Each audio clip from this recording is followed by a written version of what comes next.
Everybody.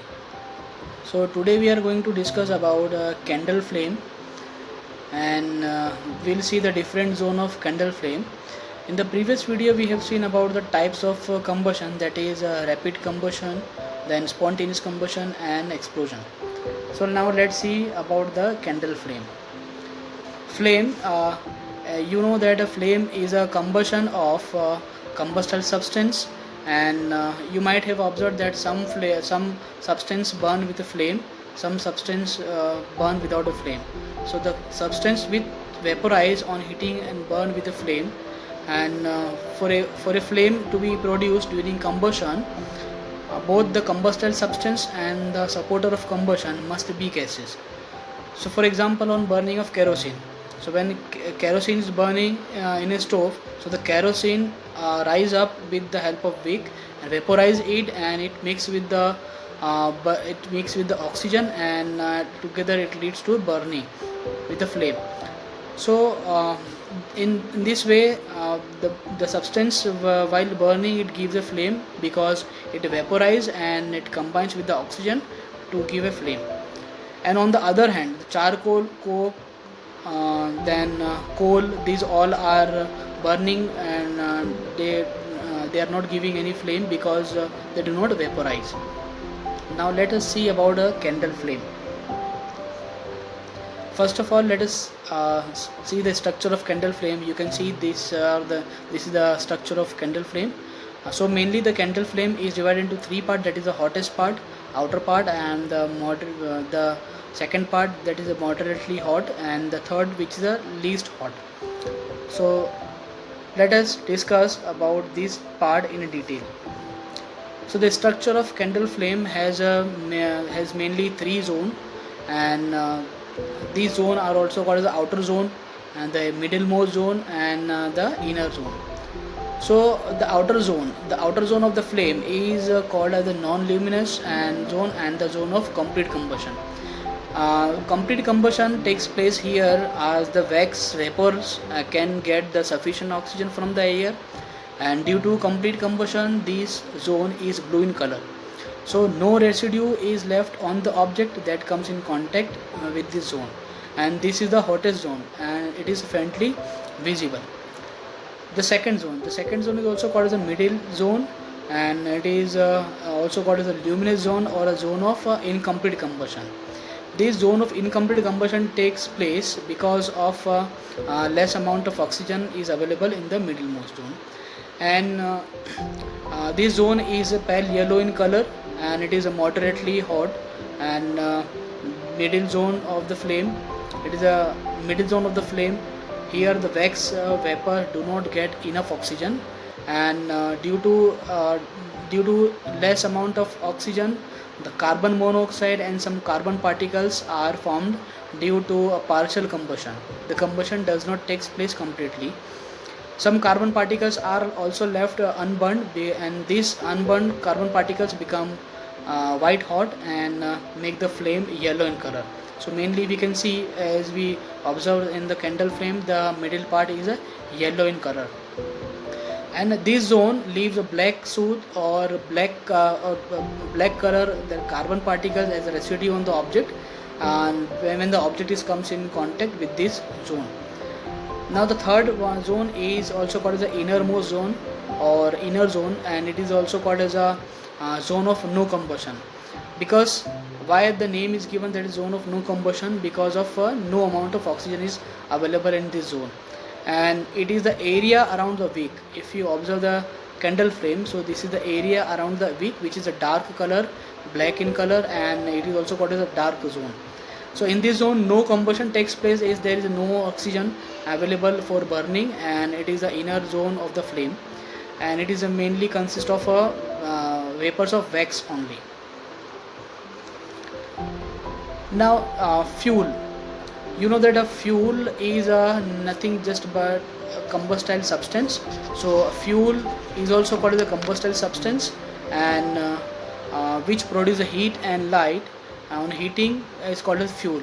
For example, wood, coal, petrol, diesel, kerosene, LPG, CNG, these all are called as a fuel. So based on this, fuel is categorized in three categories. That is a solid fuel, which the solid fuel normally occurs in a solid form at the room temperature. It is also called as a solid fuel. For example, coal, wood, coke, charcoal, animal dung, bagasse. The second category is liquid fuel. This type of fuel which occurs in liquid form at room temperature and are also called as a liquid fuel. For example, petrol, LPG, diesel, kerosene, spirit. And the third category is a gaseous fuel. This type of fuel occurs in gaseous state at room temperature, and the example of this is natural gas, biogas, coal gas, water gas, producer gas. Now the fuel, where we are getting a fuel we are getting from the nature. From some of the fuel we are getting from the nature.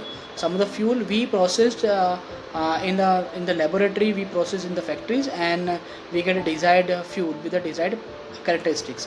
So based on this, fuel also categorized in two different categories, that is called as a natural fuel, which is also called as a primary fuel. These are the fuel which occurs in nature and are used as such in the same form. For example, wood we are using as we are getting from the nature. So we are not processing wood in the factory, but directly we are using. Similarly, coal, natural gas, animal dung, then crop residues. So these all are category of this natural fuel, and it is also called as a primary fuel. Some of the fuels which we process in the factories to produce a desired characteristics of the fuel, this fuel are called as a secondary fuel. So these are the fuel which are obtained from the primary fuel only, and after certain processing in the laboratories. For example, charcoal, coke, and petrol, diesel, kerosene. These are the types of this processed fuel. Now, fuel is characterized. The fuel is categorized on the basis of some characteristics points, and that is also called as a characteristics of a good fuel. So the main characteristics of a good fuel are it should be cheap and easily available. It should be cheap and easily available. It should be it is easy to store and transportable or handle. This is the characteristics. It causes minimum pollution. There should not be this type of fuel should not produce a lot of pollution in the atmosphere, and it should have a high calorific values. Then it produces large amount of heat and per unit consumption. Then it should not leave any residue, and it should have a low ignition temperature, and but it should have a low ignition temperature but more than the room temperature. This is the characteristics of a good fuel. And also it should have a moderate rate of burning. So these are some of the characteristics of a good fuel.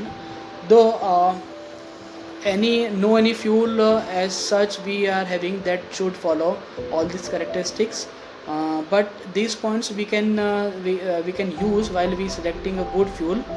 And one must keep all the point in the mind, all the properties in mind while selecting a good fuel.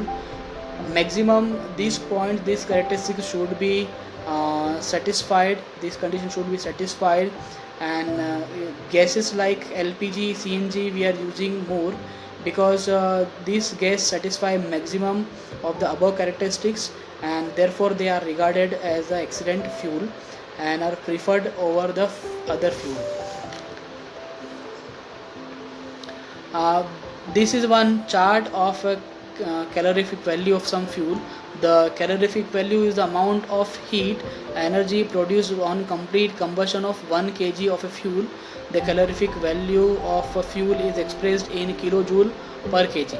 So these are some of the calorific values of some fuel is given, that is cow dung 6000 to 8000 kilojoule per kg. Similarly for wood, coal, petrol, kerosene, diesel, methane, CNG, LPG, biogas, and hydrogen gas.